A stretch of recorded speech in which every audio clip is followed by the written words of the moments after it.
Hello friend, this is Sandeep sir. Happy morning all of you. And आज discuss करते हैं computer की 8th class के बारे में। तो आज का जो आपका टॉपिक है वो आप कह सकते हैं example of operating system. Example of operating system. ठीक है बच्चों, देखिए ये जो क्लास आपकी for all competitive computer exam में ये काम में आएगी। हम बात कर रहे हैं एग्जाम्पल ऑफ ऑपरेटिंग सिस्टम के बारे में। एग्जाम्पल ऑफ ऑपरेटिंग सिस्टम में आप समझते हैं, फर्स्ट लेते हैं हम इसी में विंडो के बारे में बात करते हैं। देखिए विंडो आपका क्या है, एक ऑपरेटिंग सिस्टम है। आप सभी जानते हैं, आपसे क्वेश्चन पूछ लिया जाए विंडो क्या है तो आप क्या कहेंगे, window is an operating system. और इसमें देखिए कौन सा ऑपरेटिंग सिस्टम है, single user operating system but multitasking and it is A GUI operating system. GUI operating system का मतलब क्या होता है, ग्राफिकल यूजर इंटरफेस। ठीक है ना। तो विंडो के बारे में आप कहेंगे कि विंडो एक single user multitasking and GUI operating system है। इस लाइन का मीनिंग्स आप समझते हो।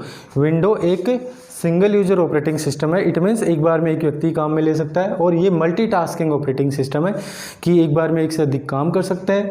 और विंडो एक GUI ऑपरेटिंग सिस्टम है, यानी ग्राफिकल यूजर इंटरफेस है। तो यहाँ तक ये कंसेप्ट आपको क्लियर होना चाहिए। आगे आपको बताऊँ मैं कि विंडो किससे एसोसिएटेड है, तो आप कहेंगे विंडो आपका माइक्रोसॉफ्ट से एसोसिएटेड है। माइक्रोसॉफ्ट कंपनी आप जानते हैं ना, माइक्रोसॉफ्ट, जिसका मुख्यालय कहाँ है, ऑफिस कहाँ है, वॉशिंगटन अमेरिका में। तो ऐसे छोटे छोटे क्वेश्चन भी आप ध्यान रख लीजिएगा क्योंकि ये जीके में पूछ लेता है। तो आपका विंडोज़ जो होता है हमारा, हम कह सकते हैं माइक्रोसॉफ्ट से एसोसिएटेड है, जो कि आपका वॉशिंगटन में इसका मुख्यालय है। माइक्रोसॉफ्ट के फाउंडर कौन है, तो आप क्या कहेंगे, बिल गेट्स। नाम सुना है हमने, Bill Gates and Paul Allen. देखिए एग्जाम में अगर पॉल एलन का नाम न आए तो बिल गेट्स राइट माना जाएगा, समझ रहे हो ना। और कई बार एग्जाम में दोनों का नाम पूछ लेता है एंड करके। तो Bill Gates and Paul Allen जो है आपके माइक्रोसॉफ्ट के फाउंडर हैं, इस बात को आप ध्यान रखना। अब देखिए विंडो के अगर संस्करण की बात करें, हम विंडो GUI ऑपरेटिंग सिस्टम के बारे में बात करेंगे, ग्राफिकल यूजर इंटरफेस। देखिए विंडो का जो फर्स्ट आपका संस्करण था, फर्स्ट वर्जन विंडो का हमारा, वो कौन सा था भाई, विंडो फर्स्ट वर्जन। तो आप क्या कहेंगे, विंडो 1.0। और विंडो का लेटेस्ट वर्जन तो आप क्या कहेंगे, विंडो 10। Very good. अब देखिए बच्चों, विंडो 1.0 से विंडो 10 तक, इस बीच में बहुत सारे विंडोज़ के ऑपरेटिंग सिस्टम आए। जैसे हम बात करते हैं कुछ लेटेस्ट विंडोज 7 के बारे में। विंडोज 7 के बारे में एक बार क्वेश्चन पूछा था कि विंडोज 7 का बाय डिफ़ॉल्ट वेब ब्राउज़र कौन सा है। विंडोज 7 का बाय डिफ़ॉल्ट का मतलब जो कंप्यूटर में पहले से आता है, बाय डिफ़ॉल्ट वेब ब्राउज़र कौन सा है। तो आप क्या कहेंगे, इसका बाय डिफ़ॉल्ट वेब ब्राउज़र कौन सा है भाई, इंटरनेट एक्सप्लोरर।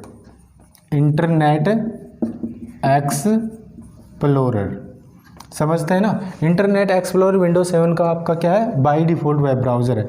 और अगर आप बात करते हैं विंडो 10 के बारे में, तो देखिए बच्चों लेटेस्ट आपका विंडो 10 है।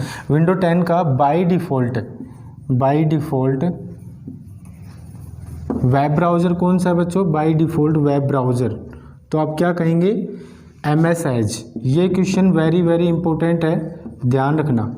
ठीक है बच्चों, ये मैं आपके लिए बता रहा हूँ कि विंडो 10 का बाय डिफ़ॉल्ट वेब ब्राउज़र कौन सा है। इसी प्रकार से क्वेश्चन आते हैं।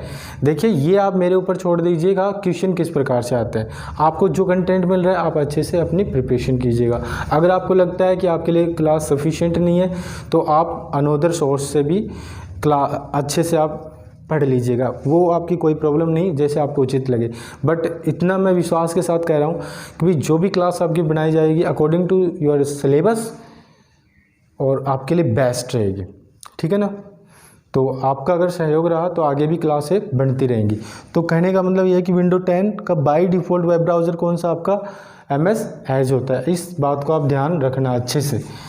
सेम प्रकार से हमने विंडो के बारे में समझा, जिसका फाउंडर कौन है, किससे एसोसिएटेड है, माइक्रोसॉफ्ट से। और माइक्रोसॉफ्ट के founder Bill Gates and Paul Allen. और ये आपकी विंडो ग्राफिकल ऑपरेटिंग सिस्टम कब आया, 1985 में। समझ रहे हो ना, ये आपका 1985 में डेवलपमेंट हुआ था आपका माइक्रोसॉफ्ट का। ये ध्यान रखना ग्राफिकल यूजर इंटरफेस का। अब देखिए आगे बढ़ते हैं, हमने विंडो के बारे में समझा है। अब अगला जो पॉइंट आपका वो बात करेंगे एंड्रॉयड के बारे में। मैं एक बार इसको रफ कर देता हूँ क्योंकि बोर्ड पर जगह नहीं है तो मैं रफ कर रहा हूँ। आपने समझा है एग्जाम्पल ऑफ ऑपरेटिंग सिस्टम, और एग्जाम्पल ऑफ ऑपरेटिंग सिस्टम में आपने समझा है फर्स्ट एग्जाम्पल विंडो। विंडो आपका एक सिंगल यूज़र ऑपरेटिंग सिस्टम है, मल्टीटास्किंग ऑपरेटिंग सिस्टम है। मल्टीटास्किंग, एक बार में एक से अधिक काम करना। और आपका ये GUI यानी ग्राफिकल यूज़र इंटरफेस है। ग्राफिकल यूज़र इंटरफेस का मतलब होता है कि चित्र आधारित। ग्राफिकल यूज़र इंटरफेस का मतलब होता है चित्र आधारित। देखिए ना, आपको icon, date and time, file, folder सब कुछ दिखाई देते हैं, विंडो पर दिखाई देते हैं ना, विंडो 7 या विंडो 10 जो भी आपने इंस्टॉल कर रखी है। और अगर MS DOS है तो उस पर क्या सब कुछ कमांड यूजर इंटरफेस है, कमांड या कैरेक्टर यूजर इंटरफेस होता है, कमांड आधारित। तो उसमें चित्र वगैरह कुछ नहीं है। पहले के कंप्यूटर ऐसे आते थे, MS DOS ऑपरेटिंग सिस्टम होता था उनमें। समझ रहे बातों को। तो देखिए आगे बढ़ते हैं। सेकंड हम एग्जांपल आपका एंड्रॉयड। एंड्रॉयड जो होता है आपका मोबाइल ऑपरेटिंग सिस्टम, आप जानते ही हैं। और ये जो आपका होता है मोबाइल ऑपरेटिंग सिस्टम है, मोबाइल ऑपरेटिंग सिस्टम, मोबाइल में भी तो ऑपरेटिंग सिस्टम आता है। अब देखिए जो आपका एंड्रॉयड है वो गूगल कंपनी से एसोसिएटेड है। गूगल कंपनी है ना भाई, उससे एसोसिएटेड है। और गूगल के फाउंडर कौन है, गूगल के फाउंडर के बारे में ध्यान रखना। तो आप क्या बताएंगे भी, Larry page and Sergey Brin. ये नाम आप ध्यान रखना, दोनों नाम एग्ज़ाम में पूछ लेगा। IBPS बैंक में इस प्रकार के पर्सन बहुत बार पूछता है। तो हमने क्या समझा, गूगल का एंड्रॉयड एक ऑपरेटिंग सिस्टम है, मोबाइल बेस्ड ऑपरेटिंग सिस्टम है जो कि गूगल कंपनी से एसोसिएटेड है। और गूगल का फाउंडर कौन है, Larry page and Sergey Brin. अब देखिए बच्चों, गूगल का फर्स्ट वर्जन की अगर आप बात करते हैं, फर्स्ट वर्जन यानी फर्स्ट संस्करण, तो आपका क्या था भाई, अल्फ़ा नाम से था। और लेटेस्ट के बारे में बात करते हैं, लेटेस्ट वर्जन, तो हम कहेंगे पाई में भी कौन सा, पाई 10 चल रहा है आपको लेटेस्ट वर्जन। क्लियर है बच्चों। तो ये आपने समझा एंड्रॉयड के बारे में, यहाँ तक कंसेप्ट क्लियर है। अब हम आगे बढ़ते हैं, थर्ड बात करते हैं iOS के बारे में। iOS होता है ना, या फिर मैकनतोस, या तो आप बात करते हैं iOS या मैकनतोस। देखिए iOS जो होता है वो आपका मोबाइल ऑपरेटिंग सिस्टम होता है, मोबाइल बेस्ड ऑपरेटिंग सिस्टम है।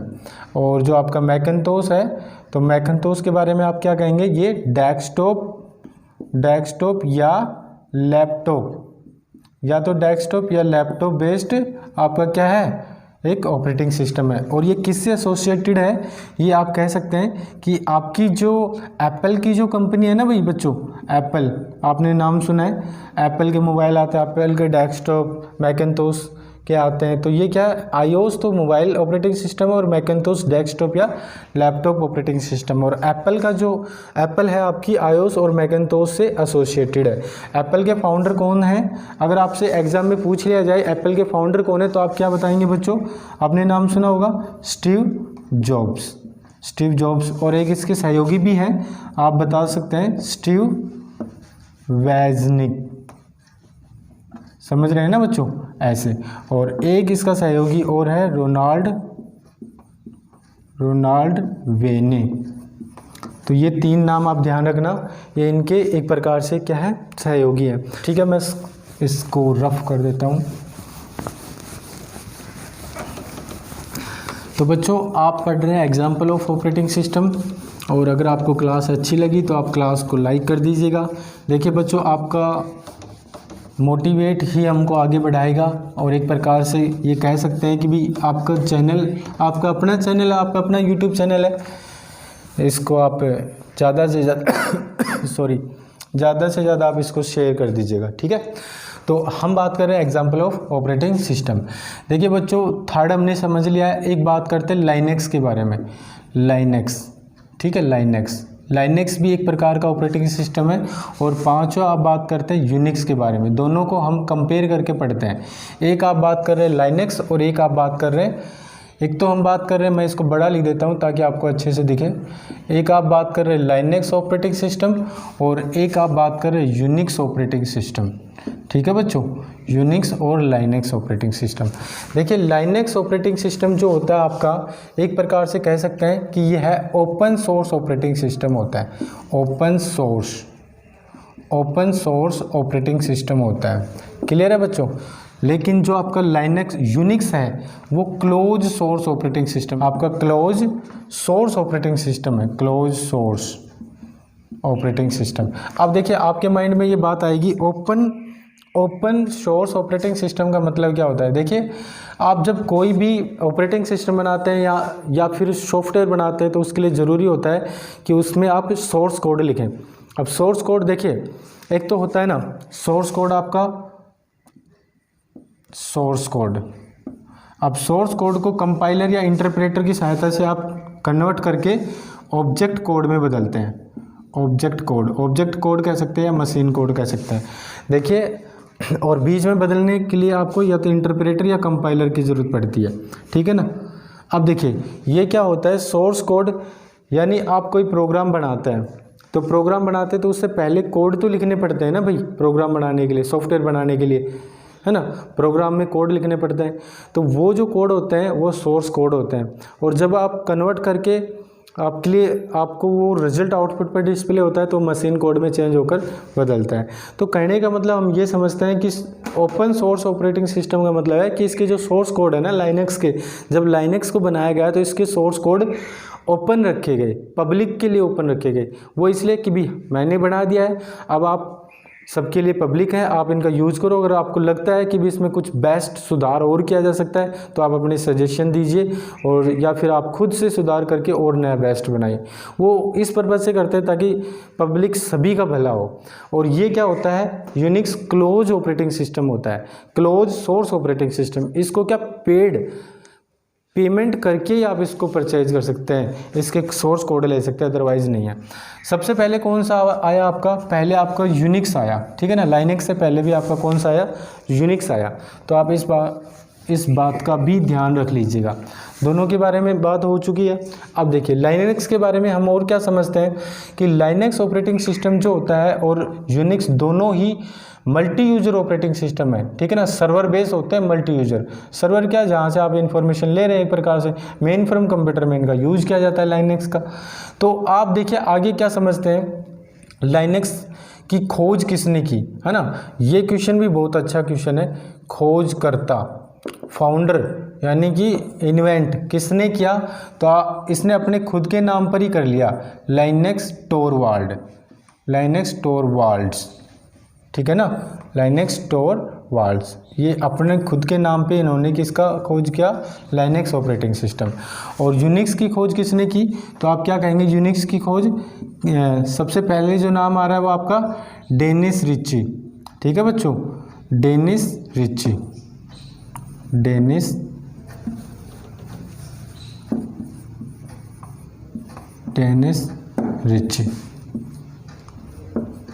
ये नाम ध्यान रखना। और एक इसके सहयोगी हैं केम थॉमसन, ये दोनों नाम आप ध्यान रखना, ठीक है बच्चों।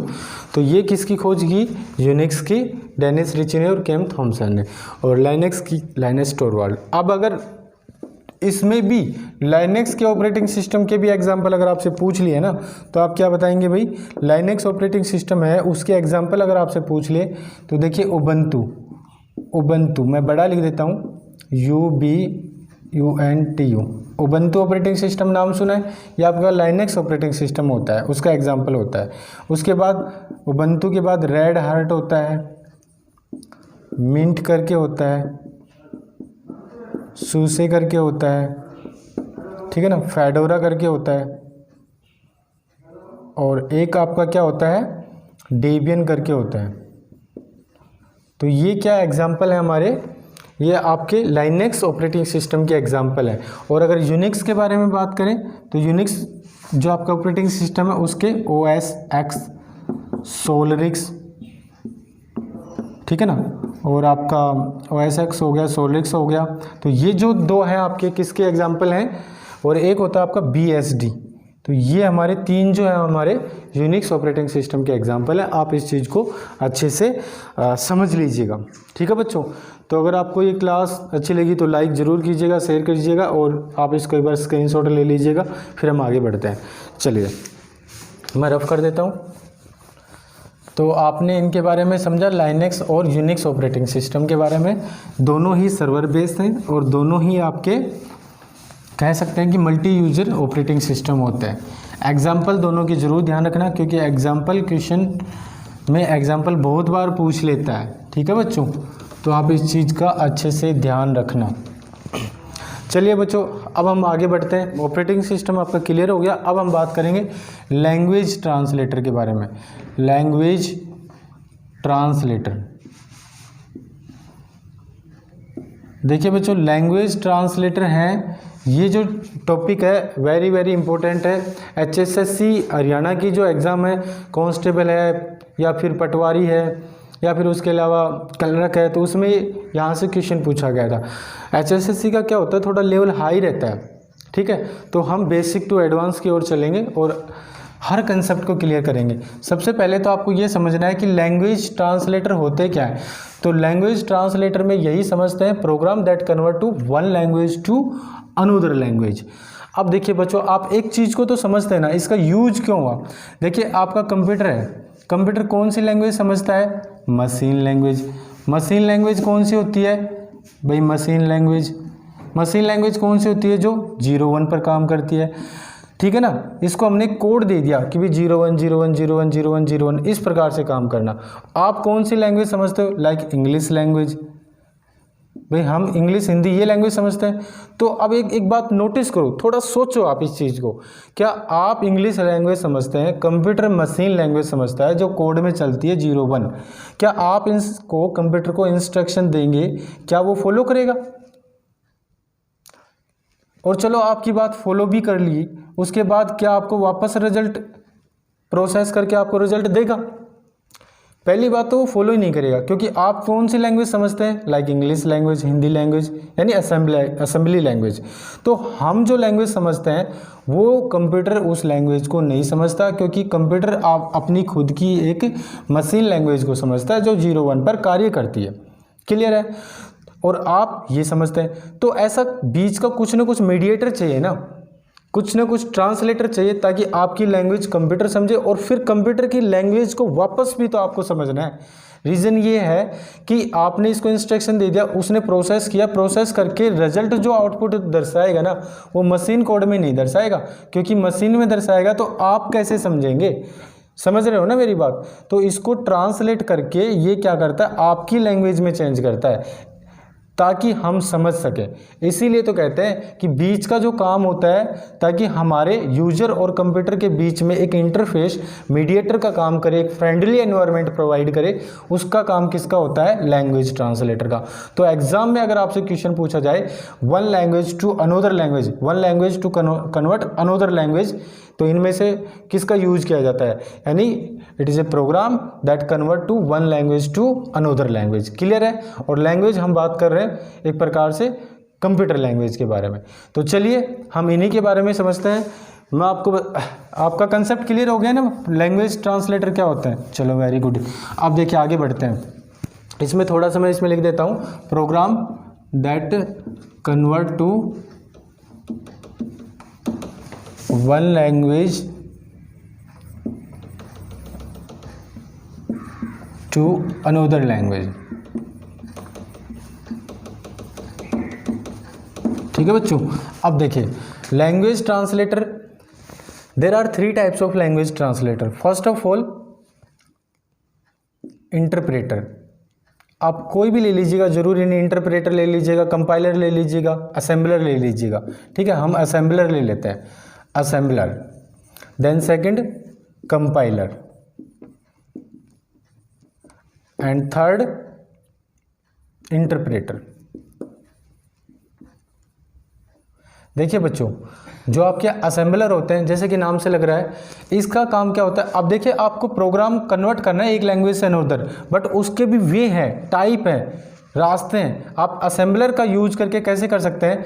असेंबलर जो होता है, इसका काम होता है असेंबली लैंग्वेज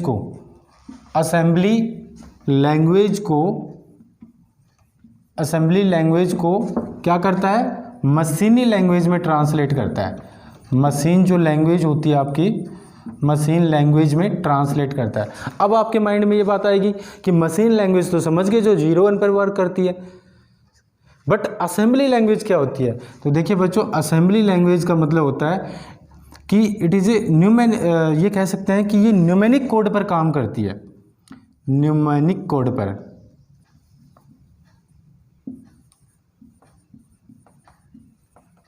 न्यूमेरिक जो कोड होते हैं उन पर काम करती है। इसका मतलब क्या है? जैसे देखिए ना,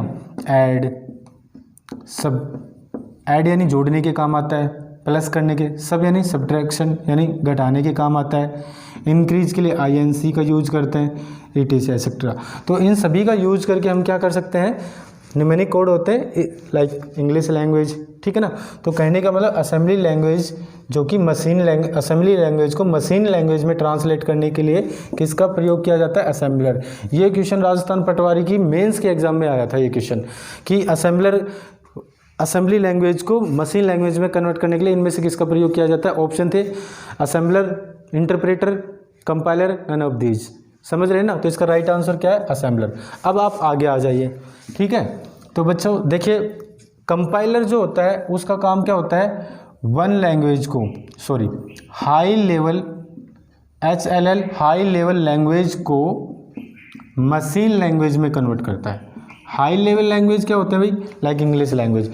अब बच्चों देखिए, इंटरप्रेटर का काम भी क्या होता है? हाई लेवल लैंग्वेज को HLL हाई लेवल लैंग्वेज को मशीन लैंग्वेज में कन्वर्ट करता है।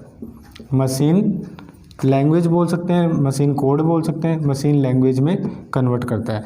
लेकिन आप कहेंगे दोनों सेम बता दी, दोनों में डिफरेंट क्या है? अब देखिएगा, कंपाइलर का काम है हाई लेवल प्रोग्राम को मशीन में कन्वर्ट करता है, बट पूरे प्रोग्राम को, इंटायर प्रोग्राम एट ए वन टाइम वंस, यानी एक बार में पूरे प्रोग्राम को ये चेंज कर देगा, पूरे प्रोग्राम को एक साथ। बट आपका इंटरप्रेटर क्या करता है? लाइन बाय लाइन, एक एक लाइन, जैसे आपने प्रोग्राम बनाया 100 लाइनों का, उसमें एक एक लाइन को एग्जीक्यूट करेगा। समझ रहे हो ना आप? और ये क्या करता है? पूरे प्रोग्राम को एक साथ करता है। तो दोनों में ये डिफरेंट। क्लियर हो चुकी बातें? चलो वेरी गुड। अगर आपको अच्छा लगा तो क्लास को लाइक कर दीजिएगा और मैं यहाँ से रफ कर देता हूँ, तब तक आप क्लास को सब्सक्राइब कर लीजिएगा अगर किसी बच्चे ने सब्सक्राइब नहीं किया, और शेयर कर दीजिएगा ताकि आपके जो फ्रेंड्स हैं उन तक भी वीडियो पहुँचे और एग्ज़ाम में उनका भी कुछ भला हो जाए। तो चलिए बच्चों, अब हम आगे बढ़ते हैं। जैसा कि हमने स्टार्टिंग से मैं बता रहा था, आज हम बात करें सॉफ्टवेयर के बारे में। और software, these are written programs and a collection of a programs, it's called software. आप इन सब चीज़ों को समझ गए। Software, there are 2 types of software. First आपने समझा system software, and then second आपने समझा एप्लीकेशन सॉफ्टवेयर, एंड थर्ड इसका पार्ट और आता है, बट इसको हम सिस्टम सॉफ्टवेयर की कैटेगरी में रखते हैं, वो होता है आपका यूटिलिटी सॉफ्टवेयर। तो अब हमने समझा सिस्टम सॉफ्टवेयर के बारे में। System software it can be classified into 2 category. First आपने समझा operating system, and then second आपने समझा लैंग्वेज ट्रांसलेटर। ऑपरेटिंग सिस्टम को भी it can be classified into 2 category. First आपने single user operating system, then second multi user operating system. Single user operating system आपका client user operating system है, और multi user operating system आपका server based operating system. Server based कैसे? जैसे देखिए ना भाई, मैं कहीं से इन्फॉर्मेशन ले रहा हूँ और वहाँ से कोई और भी इन्फॉर्मेशन ले रहा है, 2 या 2 से अधिक व्यक्ति यूज कर रहे हैं उसको, तो सर्वर बन गया। और client as a means single user.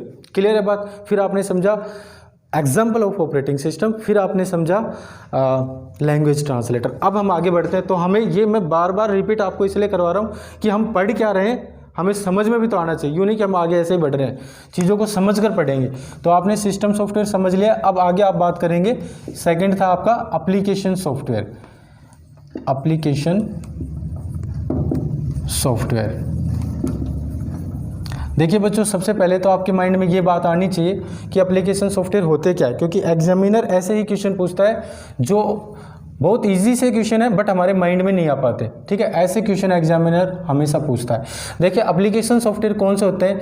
Way software जो यूज़र की नीड के लिए बनाए जाते हैं, जो यूज़र की नीड के लिए बनाए जाते हैं। एप्लीकेशन सॉफ्टवेयर वे सॉफ्टवेयर जो यूज़र की नीड के लिए बने हैं, ज़रूरत के लिए, यूज़र की ज़रूरत के लिए बने। यूज़र कौन होते हैं भाई? यूज़र आप और हम यूज़र तो होते हैं भाई। जो कंप्यूटर का यूज करता है वो यूज़र हो गया।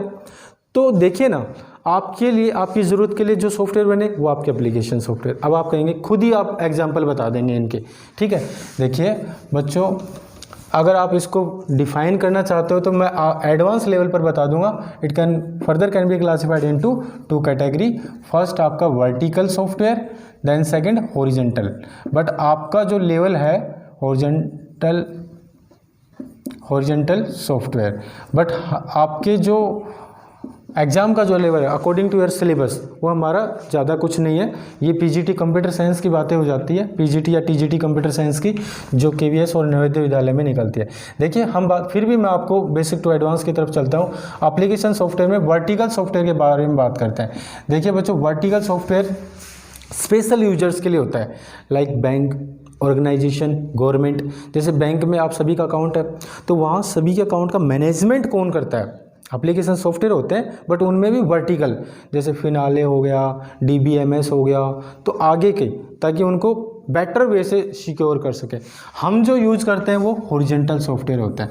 बट नॉर्मल रूप से आप एप्लीकेशन सॉफ्टवेयर दे दीजिएगा।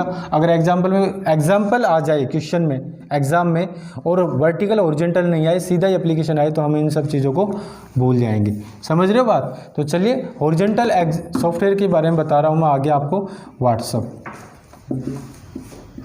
व्हाट्सअप क्या है आपका? भाई व्हाट्सअप हमारा एक प्रकार का सॉफ्टवेयर ही है। और किस प्रकार का है? Application software. देखिए यूजर की नीड, आप सबकी क्या नीड नहीं है, हालांकि मैंडेटरी नहीं है, बट यूज़ तो नॉर्मली करते ही है। तो व्हाट्सअप है, फेसबुक है, मैं यहाँ राइट कर देता हूँ, फेसबुक है। फेसबुक एक सोशल नेटवर्किंग प्लेटफॉर्म है जिसका यूज करके आप अपने फ्रेंड्स, रिलेटिव्स या अनदर वेज पीपल्स हैं, उनके साथ आप कनेक्ट हो सकते हैं, फ़ोटो, डॉक्यूमेंट को शेयर कर सकते हैं। बस इतनी सी बात है।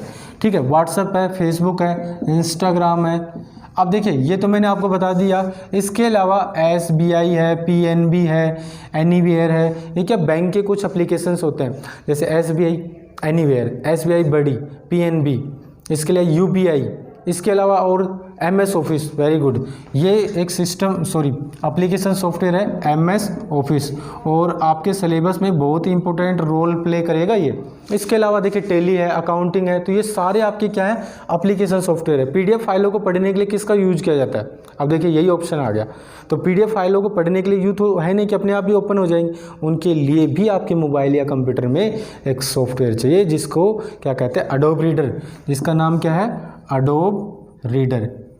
ठीक है बच्चों, या तो आप इनको एडोब रीडर भी बोलेंगे या एक्रोब रीडर या PDF व्यूअर। PDF व्यूअर क्या होता है? मोबाइल में मोस्टली देखा जाता है। ठीक है, कुछ मोबाइल में पहले से इंस्टॉल आता है और कुछ में आपको नए सिरे से इंस्टॉल करना होता है। क्लियर है बात? यहाँ तक कंसेप्ट क्लियर हो गया। तो हमने समझ लिया एप्लीकेशन सॉफ्टवेयर। तो इनके अलावा बहुत सारे एग्जाम्पल है, आप अपनी ज़रूरत के अकॉर्डिंग जिनका यूज़ करते हैं वो सारे अपने एप्लीकेशन सॉफ्टवेयर होते हैं। यहाँ तक कंसेप्ट क्लियर है। अब बच्चों आगे बढ़ते हैं। जैसा कि आप सभी जानते हैं, हम सॉफ्टवेयर के बारे में पढ़ रहे हैं, और सॉफ्टवेयर में हमने सिस्टम सॉफ्टवेयर और एप्लीकेशन सॉफ्टवेयर को अच्छे से हमने पढ़ लिया है। अब हम इसका थर्ड और लास्ट, जो कि सिस्टम सॉफ्टवेयर के बारे में बात करेंगे, थर्ड और लास्ट। तो बच्चों अब लास्ट हम बात करते हैं यूटिलिटी सॉफ्टवेयर के बारे में। देखिए बच्चों, यूटिलिटी सॉफ्टवेयर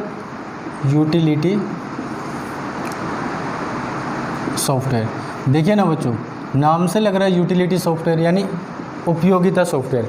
वे सॉफ्टवेयर जो ऑपरेटिंग सिस्टम की सर्विस को इन्हांस करते हैं, वो हमारे क्या कहलाते हैं? और यूटिलिटी सॉफ्टवेयर कहलाते हैं। हालांकि ये सिस्टम सॉफ्टवेयर की ही कैटेगरी में आते हैं, बट फिर भी हम इनको अलग से पढ़ रहे हैं कि ऑपरेटिंग सिस्टम की सर्विस को इन्हांस करते हैं। देखिए ऑपरेटिंग सिस्टम आपने समझ लिया, ठीक है। ऑपरेटिंग सिस्टम की सर्विस को इन्हांस का मतलब वृद्धि करते हैं, यानी ऑपरेटिंग सिस्टम का जो कार्य है उसको आगे बढ़ाते हैं, वो आपके क्या होते हैं, यूटिलिटी सॉफ्टवेयर। देखिए फॉर एग्जांपल हम समझते हैं कि ये कार्य किस प्रकार से करते हैं। फर्स्ट ऑफ ऑल आप समझते हैं डिवाइस हो गया। सेकंड आप बात करते हैं डिवाइस ड्राइवर। अगर आपको अपने कंप्यूटर सिस्टम में स्कैनर या प्रिंटर इंस्टॉल करना है, लगाना है, तो उसके लिए प्रिंटर या स्कैनर के ड्राइवर्स होते हैं, ठीक है ना, उनको आपको कंप्यूटर में इंस्टॉल करने होंगे। और वो इंस्टॉल कैसे होते हैं, क्योंकि डिवाइस ड्राइवर्स है, वो किसका काम होता है, यूटिलिटी सॉफ्टवेयर का काम है। प्लग इन और प्लग आउट करते हैं ना, वो सारी बातें हैं। आगे देखिए एक होता है डिस्क क्लीनअप। ये वेरी वेरी इंपॉर्टेंट पॉइंट है, क्योंकि यहाँ से क्वेश्चन पिछली बार भी आया था और आगे पूछे जाने की संभावना है, क्योंकि बहुत ही अच्छा पॉइंट है।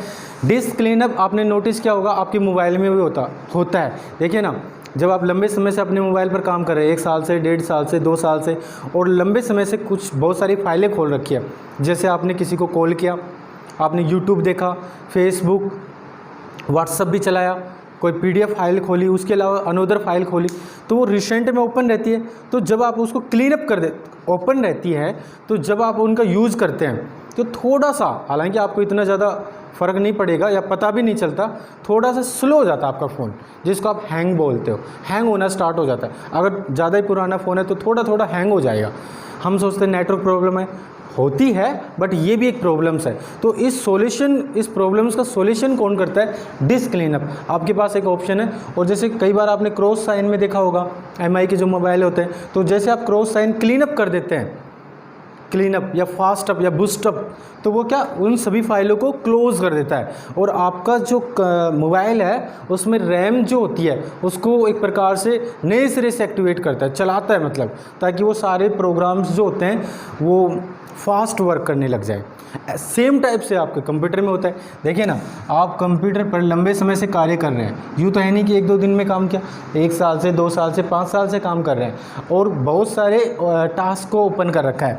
जैसे आपने देखिए ना, यहाँ पर आप MS Word, Excel, PowerPoint, YouTube, PDF फाइलें, सॉन्ग्स, वीडियो, वो सब चला रहे हो, तो आपका कंप्यूटर कई बार क्या होता है, हैंग होना स्टार्ट हो जाता है, क्योंकि उसमें सूचनाएं आपने इतनी सारी सेव कर ली है कि जैसे हम सूचना को ओपन भी करते हैं तो ओपन होना भी मुश्किल हो जाता है। तो इस प्रॉब्लम्स का सॉल्यूशन क्या है, आप अपने कंप्यूटर में क्या कर लीजिएगा, डिस्क क्लीनअप ऑप्शन का यूज़ कीजिएगा। आप कहेंगे ये आता कहाँ है, स्टार्ट बटन पर क्लिक कीजिएगा, ऑल प्रोग्राम में जाइएगा, और वहाँ पर एक सिस्टम टूल्स ऑप्शन है, सिस्टम टूल्स में डिस्क क्लीनअप ऑप्शन आता है। ये एक प्रकार का सिस्टम यूटिलिटी प्रोग्राम है। यूटिलिटी काम क्या करता है, हमारे कंप्यूटर सिस्टम में जो टेम्परेरी फाइलें हैं, टेम्परेरी फाइल कौन सी होती है, आपने सेव नहीं की, लाइट चली गई, टेम्परेरी फाइल हो गई। दूसरी बात, अनसेव्ड फाइल है, आपने कहीं से डाउनलोड की, नेटवर्क प्रॉब्लम हो गई, आधी अधूरी डाउनलोड हुई, तो वो सारी फाइलें टेम्परेरी, उन सभी फाइलों को, जो टेम्परेरी फाइल है, सभी को क्या कर देता है, वो क्लोज, रिमूव कर देता है, और हमारे कंप्यूटर सिस्टम की जो सर्विस है उसको फास्ट करता है। कहने का मतलब कि आपके जो कंप्यूटर सिस्टम की जो कार्य करने की क्षमता है, कैपेसिटी को बढ़ाता है। क्लियर है ना। तो ये वेरी इंपॉर्टेंट है। ये पूछता है कि डिस्क क्लीनअप का काम क्या होता है, हमारे कंप्यूटर सिस्टम में टेम्परेरी फाइलों को रिमूव करने के काम आता है, जिससे आपके कंप्यूटर सिस्टम की सर्विस इन्हांस होती है, वृद्धि होती है, आगे बढ़ती है, फास्ट वर्क करता है। थर्ड आप बात करते हैं डिस्क डिफ्रैगमेंटर। यहाँ से भी क्वेश्चन पूछा था, ये भी वेरी वेरी इंपॉर्टेंट है। डिफ्रैगमेंटर देखिए ना बच्चों, डिस्क डिफ्रैगमेंटर क्या होता है। डिस्क डिफ्रैगमेंटर एक प्रकार का सिस्टम यूटिलिटी सॉफ्टवेयर के अंडर आता है, जो काम क्या करता है। अब आप इस चीज़ को अच्छे से समझिएगा। आपने एक अच्छा सा कंप्यूटर परचेज किया, उसके अंदर आपने अच्छे से हार्ड डिस्क ली, 500 GB या 1 TB। आजकल मिनिमम 500 GB सब रखते हैं, मैक्सिमम आप अपने अकॉर्डिंग कुछ कितने भी रख लो, बट एवरेज 1 TB 2 TB जो भी है जीबीस। तो हमने मानो सपोज करो हमने यहाँ 500 GB की हार्ड डिस्क परचेज करके इसमें लगा लिया। अब देखिए, आप लंबे समय से काम कर रहे हैं, आपके हार्ड डिस्क पर लंबे समय से काम करे, 1-2 साल से। अब सूचना जब सेव होना स्टार्ट की तो वो क्या करता है, हार्ड डिस्क पर सूचनाएं टुकड़ों के रूप में स्टोर होना प्रारंभ कर देती है, टुकड़ों के। और जब टुकड़ों के रूप में स्टोर होना प्रारंभ करेगी तो बीच बीच में क्या गैप देगी, वाइट स्पेस छोड़ देगी। अब जब वाइट स्पेस छोड़ देगी तो क्या होगा, देखिए होगा क्या, मानो आपके हार्ड डिस्क की साइज 500 GB है और हमने रियल में इंफॉर्मेशन, मैं इंफॉर्मेशन किसको कह रहा हूँ, प्रोसेस्ड डेटा को, जिसमें आपकी ऑडियो फाइल भी आ सकती है, वीडियो फाइल भी आ सकती है, डॉक्यूमेंट फाइल भी आ सकती है, PDF फाइल भी आ सकती है, music file, MP3, MP4, MOV, सभी ऑल टाइप्स की, ऑल फॉर्मेट की फ़ाइल। तो उन सभी फाइलों को आप सेव करते हैं। तो सपोज करें आपकी हार्ड डिस्क की क्षमता है 500 GB और मैंने जो इन्फॉर्मेशन सेव की है वो रियल में 300 GB है, लेकिन जब मैं सेव कर रहा हूँ तो एक दिन में तो कर नहीं रहा, मैं 1 साल, 1.5 साल, 2 साल लंबे समय से इसका यूज कर रहा हूँ। आज कर दी, फिर कल कर दी, फिर 2 दिन बाद, 5 दिन बाद, तो उससे सूचना टुकड़ों के रूप में स्टोर हो गई। अब होता क्या है कि 500 GB में ये 400 GB तक की स्पेस कवर कर लेता है, लेकिन इन्फॉर्मेशन 300 GB तक ही है। और हार्ड डिस्क में साइज़ कितनी घेर ली, 400 GB, 100 GB बिना मतलब में। अब इससे क्या होगा, हार्ड डिस्क की कार्य करने की क्षमता कम हो जाएगी ना, होगी भाई 500 GB की है, 300 GB तक इन्फॉर्मेशन, अगर 200 GB खाली होता, नए सिरे से कोई इन्फॉर्मेशन आती तो पहली बात तो जल्दी ले लेता, टाइम की बचत होती और प्रोसेसिंग स्पीड भी बढ़ती, दोनों बातें हैं। लेकिन ये 400 GB दिखा रहा है, 100 GB बच रहा है ये, क्योंकि सूचना स्पेस के रूप में स्टोर हो रही है ना, कंटिन्यू नहीं हो रही। तो इसका एकमात्र सॉल्यूशन है वो क्या, आपका डिस्क डिफ्रेगमेंटर। डिस्क डिफ्रेगमेंटर का काम क्या है, ये एक प्रकार का यूटिलिटी सॉफ्टवेयर जो बीच का वाइट स्पेस है ना भाई, उस वाइट स्पेस को रिमूव कर देगा और रिमूव करने के बाद में जो एग्जैक्ट रियल में जो इन्फॉर्मेशन आपकी, उसी को क्या करता है, शेव करता है, बाकी इन्फॉर्मेशन को हटा देता है। यानी देखो ये अपने पेन में स्याही ख़त्म हो जाएगी, बट आप समझ जाओ जो वाइट स्पेस है उसको हटा देगा, कंटिन्यू यहाँ तक इन्फॉर्मेशन भर देगा। यानी 300 GB है, अब हार्ड डिस्क में 300 GB ही स्थान घेरेगा, उतना ही लेगा, 200 GB फ्री है। तो इससे क्या हुआ, हमारे हार्ड डिस्क के कार्य करने की परफॉर्मेंस स्पीड इंक्रीज हो गई।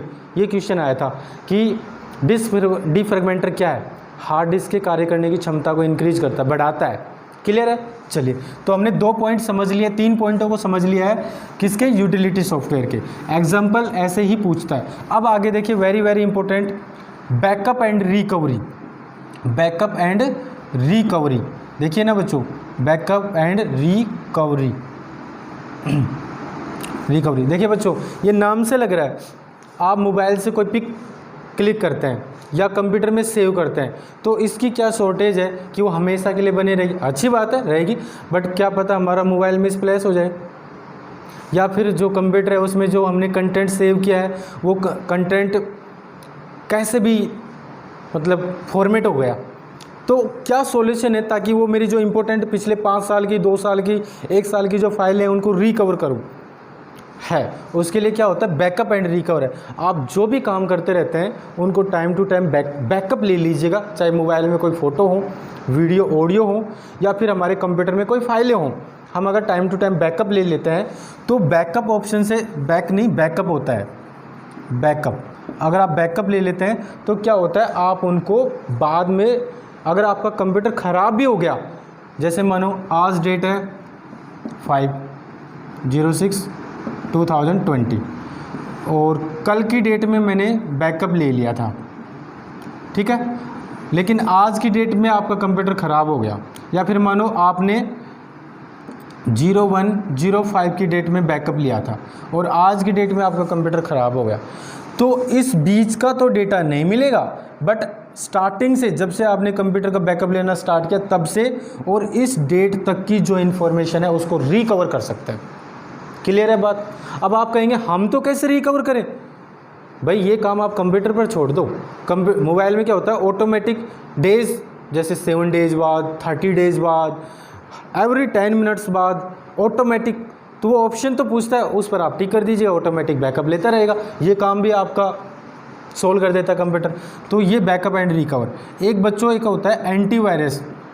एंटीवायरस ये क्या होता है, यूटिलिटी सॉफ्टवेयर का ही एग्जांपल है। आप कहेंगे एंटीवायरस क्या है, आपने वायरस का नाम सुना है, वायरस, हालांकि आजकल फ़िलहाल एक कोरोना वायरस भी आ रहा है, तो कोरोना वायरस से आपको सेफ रहना है और अच्छे से मतलब ज़्यादा से ज़्यादा साफ़ सफाई से रहना, तो कोई प्रॉब्लम नहीं होगी। अब हम आगे बढ़ते हैं वायरस के बारे में। देखिए बच्चों, वायरस क्या है, आपसे अगर क्वेश्चन पूछा जाए वायरस क्या है, तो वायरस एक प्रकार का प्रोग्राम है। वायरस एक प्रकार का प्रोग्राम है, या फिर आप कह सकते हैं वायरस एक प्रकार का सॉफ्टवेयर है। बात तो वही, भाई सॉफ्टवेयर बहुत सारे प्रोग्रामों से मिलकर बनता है, तो वायरस एक सॉफ्टवेयर ही है, और वो भी कौन सा, एप्लीकेशन सॉफ्टवेयर है। ये बनाते हैं, जैसे देखो दो चीज़ें होती हैं, एक तो हैकर होते हैं, क्रैकर। क्रैकर गवर्नमेंट के लिए काम करते हैं और पॉजिटिव व्यू में काम करते हैं। हैकर होते हैं वो नेगेटिव व्यू में काम करते हैं, किसी कंप्यूटर को, किसी ऑर्गेनाइजेशन को, किसी गवर्नमेंट या प्राइवेट ऑर्गेनाइजेशन को हैक कर लिया, उसके कंप्यूटर के डेटा को, तो वो हैकर हो गए। अगर उन हैकर से बचाना है हमें टाइम टू टाइम, तो उनको क्रैकर बोलते हैं। तो मैं ये बोला था, वो क्या करते हैं, एंटी वायरस छोड़ देते हैं किसी भी कंप्यूटर में। और virus, there are different types of, many types of virus, बहुत प्रकार के वायरस हैं। अलग से वायरस की क्लास लगाऊंगा मैं, तो उसमें बता दूंगा। बट फर्स्ट ऑफ ऑल इसकी जो फुल फॉर्म है वो मैं आपको बता देता हूँ। हाँ, तो आप क्या समझते हैं, वायरस एक एप्लीकेशन सॉफ्टवेयर है जो यूज़र बनाता है, जिसको कंप्यूटर की डीपली नॉलेज है। Deeply it means programming language की नॉलेज है, पकड़ है, 4-5 प्रोग्रामिंग लैंग्वेज की नॉलेज होनी चाहिए। तो ये सॉफ्टवेयर हो गया। अब ये देखिए ना, वायरस की फुल फॉर्म क्या है, ये मैं आपको अभी बता देता हूँ, और एग्ज़ाम में आप करना, whittle information research under size, ये बड़ा साइज आएगा, आप इस बात को ध्यान रखना, ठीक है ना। तो वायरस की ये फुल फॉर्म है, आप नोट कर लीजिएगा, ध्यान रखना। तो देखिए बच्चों, अगर किसी कंप्यूटर में वायरस आ गया, तो वायरस आ गया तो हमारे कंप्यूटर का क्या लॉस है भाई, उसका डेटा फॉर्मेट हो जाएगा, डेटा उड़ जाएगा, हमारे कंप्यूटर की जो विंडो है जिसको हम ऑपरेटिंग सिस्टम बोलते हैं वो करप्ट हो जाएगी। वेरी वेरी इंपॉर्टेंट आपका जो वर्क है, इंफॉर्मेशन, डेटा, वो सारा करप्ट हो जाएगा। तो इससे अच्छा हम क्या करते हैं, एक एंटीवायरस रखते हैं। तो एंटीवायरस अपने आप में एक यूटिलिटी सॉफ्टवेयर है जो काम क्या करता है, वायरस को आपके कंप्यूटर में रिमूव कर देता है। आपके कंप्यूटर में वायरस को आपके कंप्यूटर से वायरस को क्या करने के काम आता है, रिमूव करने के काम आता है, हटाने के काम आता है। क्लियर है। तो एंटीवायरस एक पॉजिटिव में आप काम में लिया जाता है, जो वायरस को रिमूव करने के काम आता है। क्लियर हो चुकी बात है। अब देखिए, एक फायरवॉल भी आता है। बहुत सारे बच्चे मेरे से ऑफलाइन क्लास में पूछते हैं कि सर फायरवॉल क्या होता है। देखिए बच्चों, फायरवॉल एक प्रकार का, और फायरवॉल और एंटीवायरस में डिफरेंट क्या है, दोनों क्लोज ही हैं, बट दोनों में डिफरेंट हल्का सा है, माइनर। देखिए, फायरवॉल एक प्रकार के बैरियर है, हालांकि यूटिलिटी सॉफ्टवेयर है, बट काम क्या करते हैं, एक बैरियर यानी रोकने का काम करता है। किसको, यह हमारे कंप्यूटर में जो वायरस आते हैं ना, उनकी चेतावनी यानी वार्निंग देने के काम आते हैं। किसको, कंप्यूटर को, यूजर को। हालांकि उसको हटाता नहीं है, वायरस को डिलीट नहीं करता, सिर्फ चेतावनी देता है। अब चेतावनी दे देगा, जैसे सपोज करो हमने इंटरनेट पर बहुत सारी वेबसाइट ओपन की, किसी ऐसी वेबसाइट जो अनलीगल है या फिर आपके लिए सही नहीं है, आपके कंप्यूटर के लिए सही नहीं है, तो वो पहले मना कर देगा, वार्निंग देने लग जाएगा। नीचे से नोटिफिकेशन एरिया, यहाँ टास्क बार में बार बार नोटिफिकेशन आएगा कि इस वेबसाइट को मत खोलीजिएगा वरना हार्म कर देगी आपके कंप्यूटर को, ब्रस्ट कर देगा, इन्फेक्ट कर देगा। तो ये क्या है, फायरवॉल की वजह से। फायरवॉल एक प्रकार का यूटिलिटी सॉफ्टवेयर है जो हमारे कंप्यूटर में जो अनऑथराइज्ड यूजर है ना, अनऑथराइज्ड, जिनका कोई वैध पता नहीं है इंटरनेट पर, इनलीगल, उनको चेतावनी, उनको आपके कंप्यूटर में आने से रोकता है। रोकेगा कैसे, चेतावनी देगा। चेतावनी देगा तो हम उनको करेंगे नहीं। और वह एंटीवायरस क्या है, एंटीवायरस तो वायरस आ गए ना, जब आ चुके हैं उनको हटाने के काम करता है। तो दोनों में माइनर सा डिफरेंट है, ज़्यादा नहीं। क्लियर हो चुका। तो फायरवॉल एक प्रकार से अनऑथराइज्ड यूजर्स को बैरियर करने के काम आता है, रोकने। तो आज की क्लास हम यहाँ तक रखते हैं। अगर आपको क्लास अच्छी लगी तो आप क्लास को लाइक कर दीजिएगा, इतना हम आपके लिए कर रहे हैं तो लाइक तो बनता है, और ज़्यादा से ज़्यादा क्लास को सब्सक्राइब कीजिएगा, शेयर कर दीजिएगा। Thank you very much. आपका दिन शुभ।